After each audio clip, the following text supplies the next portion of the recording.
What's up, IT Nation? Here with two of my friends, Tim Coach and David Brown. We're talking today about how to, if you're a vendor at a show, how to get value out of it. And, these guys need no introduction, but I'm going to let them do an intro anyway. David, you want to just say hi and make sure everybody knows who you are? Certain. Thank you so much for having me here. A pleasure to be with both of you. I am the Director of Strategic Partnerships and Alliances for App Meetup, and I am a specialist in the field of soft skills and communications and everything from getting you prepared to get on stage to coaching you for your one on one meetings. That's what I specifically do. Awesome. Thanks. Tim? Yeah, so I'm like Shrek, right? It's like layered onions, right? And you either like it or you don't like it. So essentially, Tim Coach. So recovering MSP into the vendor space, was a quote unquote channel chief, and I'm a chief evangelist. And essentially, what I do is I look at companies that will really have like a great effect. I think bring something into the market, and then I work with them to bring great tech to the market and really evaluate how we can better utilize tech in our space versus just another widget after another widget after another widget. Perfect. So this is totally unstructured. I have no prepared questions ahead of time. So I think the main topic that we want to talk about here, guys, is you're a vendor. You know you're going to a show. Aside from kind of standing in the booth and like hoping people come up to you, what should you be doing at a show? Like, how do you get value out of it? That's the main topic. So Tim, I'll start with you just because I know I've seen you. In fact, we met at a show the first time. What are some things you do at shows aside from just kind of waiting and hoping? Yeah, so a show is really there's multifacets to it, right? And when you're a vendor and you're looking at going to a show, like the value of that show is not all wrapped up in top of funnel leads. And that's unfortunately where a lot of people think that that's where that is, right? So I'm definitely looking at the crowd that's at the event, who's going to the event, like how are we going to effectively interact with them. I'm looking at how do I network with the event, how do I set up meetings with either potential MSPs that I want to do business with, maybe MSPs that I'm already doing business with, and it's just a great place for us to catch up and kind of have those one-on-one meetings. I'm also looking at different ways that I can myself learn, right? Because I'm obviously an onstage presence. I'm a big personality, or at least in my mind, I am. So it's one of those things where I can still learn from how I can continue to do my craft better, right? So I specifically will go listen to other speakers so that I hear their deliveries. I hear what works. I watch the crowd. How does the crowd work? How the crowd doesn't work. And then, of course, there's tons of networking. And a lot of people, unfortunately, think that networking just happens at the lobby bar after hours. It really doesn't. So if you're strategically bringing like salespeople to an event, you should have them out in the hallways having conversations. Like, I know that they have jobs and they need to do their own meetings, but they're also there to benefit from building relationships. So for me, the shows and the events are mostly about relationship building, figuring out how I can do that better, figuring out how I can learn my own craft better, and then of course being very strategic about the booth, how the booth functions, how welcoming it is, who's staffing the booth, to make sure that I'm really looking at the audience rather than myself, and making sure that we are the most welcoming to them. Not that, hey, look at us in our big booth. You should just come over because we are who we are. No, there's a value there. And how do you bring them in and make them welcome to the booth? Mic drop right there. There's not much I can add to that. Let's be honest. That's pretty much what you can say, sum it up in a few minutes. You walk away with this, you're going to be prepared for the conference. Let me add another layer to that, because I think what Tim said is perfect. We've got to go in with a personalized, engaged plan. It's got to be tailored to that audience. Who are you trying to reach? Why are you trying to reach them? We got to make sure we come away with what we're going into the conference in terms of our focus. So I think there also should be some type of a lead capture system, whether you're looking at collecting basic data or you're trying to collect data for prospecting down the road. You want to be able to make sure there's a way to capture the attendees that you want to reach. And then at the same time, come up with a roadmap. Go with your team. Like Tim mentioned earlier, you got to have a plan going in. You got to know who you're going in as a team. have your team get together and come up with a plan for how you're going to walk away feeling as if you've accomplished those goals, whether it's through collaborative events, whether it's through networking, whatever it might be, how you pull people in. Maybe there's a section of your booth where you are interacting, engaging specifically in those type of conversations. And then of course you've got to have a great follow-up. How are we going to hit that ROI? How are we going to make sure we meet the objectives that we went into the conference with, unless we go back and we're able to collect the data, unless we're able to go back and really do a post-event breakdown. So I can't add more to that. Tim, you did it. You're a rock star. I appreciate it. Companies bring me in for this type of training, but you did it in 5 minutes. So in the video, like David killed like he went a bit into boost strategy, which we can actually go into, which is the lead gen and that type of thing, right? Which your data capture is critical. I would say if we're specifically talking about booth traffic and identifying who you want. So one, it's important to know who your ICP is, right? First and foremost, and not the inflated ICP that everybody wants. It's only really the top 5% of our overall industry, but who's going to fit. And then it's also good when you're gathering that, gathering that data. And I think David would agree here is what you don't want to do is you don't want to waste anybody's time. Like I hate lists. I hate lists with a passion. And the reason why is because I'm a recovering MSP and I literally get emails from previous companies asking for we'll give you a $50 gift card for dinner if you come attend our stuff. There's no way I'm a client. So I'm not correctly utilizing that data because I'm not a fit. I'm also a child of Sandler, meaning that was my sales training when I was back involved in those days. And if you're familiar, you're always pushing to the no, right? At every step of the way, you want to get to the no, because by the time that you get to the signature for the contract, you want to, as a salesperson, negate every possible removal point in that process. At the booth, you need to negate every process that doesn't create a quality lead for your company. That's not quantity, that's quality. And that doesn't mean you scan everybody. That means you have a conversation. And maybe that conversation is, hey, you know what? I appreciate it. But right now you really don't fit our ICP. And I think it would cause you more pain to actually onboard with us than when you would get benefit. And as a result of that, like, let me, if you're okay with it, I'll put you on our drip marketing campaign so you can continue to get data as we get closer to where we would be a benefit for each other. But I think the MSP, I know I really appreciated it when I was an MSP, when a client would just say, hey, you don't meet X, Y, or Z, that would really qualify you and create, it ends up like, how do you not create pain for the MSP? Because if you create pain for the MSP, you're all over Reddit. To add to that, before, and I do want to go deeper into the lead capture strategy, but one thing also at the booth I think is good to note is, everyone could potentially be a lead, but they'll remember if you help them with something, right? Maybe they're not looking for what you have, but you learn about their business and say, hey, I'm in this industry. You guys need a solution for this other thing. Go talk to my friend over there. They'll remember that you help them out when it does come time for what you're offering, right? And I think it's important to remember that we're not necessarily looking to close with everyone right that minute. You're just looking to form relationships.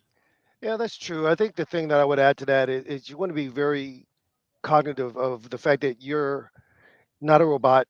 You don't want to go about this in a way where people don't feel that genuine connection. You got to remember you're human. And so while I do believe, as Tim mentioned, you want to be very strategic about who you want so that you don't waste time. You also want to be able to make that connection to where maybe they're not a client for you, but they might be a client for your partner, or they might be someone who could come back because maybe they're in the know with another vendor or another potential client of yours. So I definitely agree. Be focused, know who you want, but be able to build that connection. That's a soft skill that a lot of people tend to forget, that even though we're at tech conferences, even though we are focused on the latest and greatest, we are still about the business of people. And so there's ways to do that. And I definitely think that those people that you're focused on targeting, you could take them to the side and have that in more in-depth conversations. And for others, there's a way to be able to say, hey, I could do definitely a great pass along. I could do a great follow-up in that sense. But you want to always keep people in the loop because you never know. but at the same time, it's about how you make them feel. No, I agree with that. I mean, it's like that's people that come to my booths tend to have a different experience. I grew up asking why. Why do you want to do that? Tell me why you're looking for this. Like asking questions, being inquisitive, trying to learn more about them. I can show up and throw up about anything that you want to talk about. My product, hiring, culture, whatever the scenario is. But is the conversation relevant? And I think what people appreciate is when you provide a relevant conversation. And I can tell you from firsthand experience, what they really appreciate is when you have that relationship with them and they're like, hey, I'm really looking for this kind of a solution. And you have enough knowledge about the other solutions in the hall to say, oh, I can either let me take you over and, introduce you to Matt, or let me introduce you to David. I think that's kind of what you're kind of the product you're looking for, or even if your own product, right? Like this will freak every CEO I've ever had out. I will pretty openly be like, look, I don't think we're the right fit for you, but this competitor over here, because they're all friends, right? I mean, you guys know how the circuit is. Everybody's a friend, right? Yeah. I don't think we're the right fit for you. So let me introduce you to this person that may be a competitor that would be a better fit.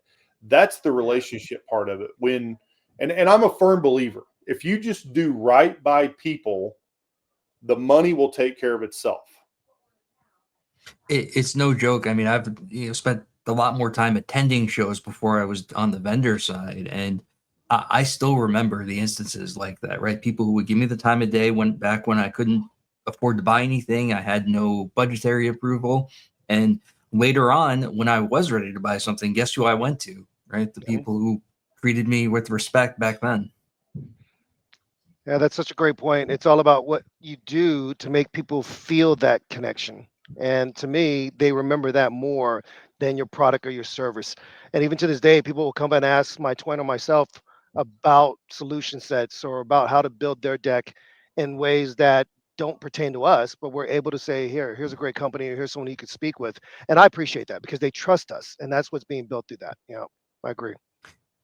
So what about beyond the booth, right? Like there's booth time. There's all sorts of other things though at conferences, at events for vendors to participate in. How do you get the most out of that, right? Do you go to the networking events? Do you go to the parties and breakfast? Like what does that look like in order to get value aside from just sitting there eating breakfast?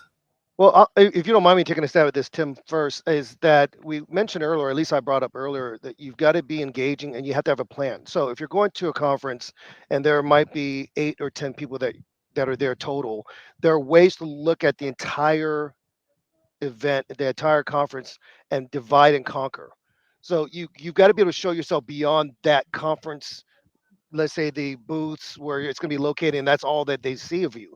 You've got to be able to look at it and say, what do I need to get out of this as a person, as a professional? And then where can I place myself for the maximum exposure and then make those connections?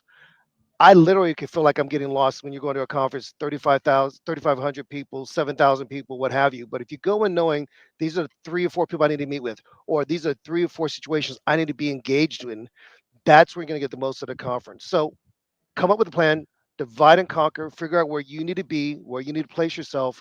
To me, that's how you're going to get the most out of your conference experience. Yeah, I think out of all of those, like you got to know what you're doing, right? You got to be a personality. You got to be open to people, right? You got to be welcoming, right? Because there's so nothing that true. horrifies me more Yeah. than when I have people come up to me and be like, "Man, I just didn't think I could approach you because, you were busy or you're whatever." And I'm like, "No, like I love this. I love meeting people. I love learning about problems and helping, and I love just having conversations. So having that kind of a thing now that thing is very different at 7 a.m. at breakfast than it is at 11 p.m. in the lobby bar, right? At breakfast, read the room, right? Get your breakfast. You can bring your whole staff, and you can be so strategic that you're like, okay, I got 10 people at the booth. There's 50 tables at breakfast. Everybody get a plate and go to a table with at least 3 people. You could certainly do that, right? Now, because we do tend to work late nights, I'm not that big of that kind of a micromanager. I usually staff the booth with a couple of people in the mornings, and then I tell them read the room. If you go get your breakfast, sit down. If it's a chatty table, engage. Yeah. Otherwise, people are probably they're probably not happy about being up at that hour. They may just be trying to shove something down, and the last thing they want is a vendor doing the vendor thing on them, right? Mm-hmm. So that's a good opportunity just to have a cordial, hey, how was yesterday? How was this? How that? You don't even have to talk about what you do at all. But what they're going to do is when they're walking through the hall and they see you, they'll remember, hey, you know what? Here's a vendor that didn't pitch me at breakfast when I'm just trying to shove down my powdered eggs. It's like, I'm going to actually go talk to him because we had a really nice conversation this morning. Yeah. Yeah, All right, we're definitely gonna wrap. agree with Oh, that. go ahead, David. Go ahead. I was going to say I definitely agree with that. You got to make people feel as if they're the most interesting person at that time in front of you. And when you get them to feel that comfortable, they're not looking at, oh, it's Dave with App Meetup or it's Dave with the podcast. It's wow, Dave wants to know what I'm about, what my conference experience has been so far, or what I've enjoyed so far, what my takeaways are. And I think that's fine because then doesn't become very businessy. It becomes very relationally. And to me, that's how you get the most out of that type of opportunity. So read the room, like Tim said. You got to know where you're at. You can't just do the sales pitch at every single event. I mean, you have opportunities to do that, of course, but figure out what's going to be the best to get out of that situation or that conversation, and then smile, have fun. Sometimes the best thing you can do is just smile, see who's smiling back, and then that's how you can have a conversation. So let's not overcomplicate it. Let's have a great time doing these things. I think that's what I would share with our audiences here. All right, so we're going to wrap this up, keep this short and to the point. I'm going to ask each of you the same question, and that is, you can, we might clip this later. What is the one piece of advice you would just give vendors at shows to get the most out of it? Booth, networking, mealtime, whatever. You could give them one piece, one tip. What would it be? Tim, you want to take a stab at this first? Yeah, I would say be intentional in the moment and the conversation.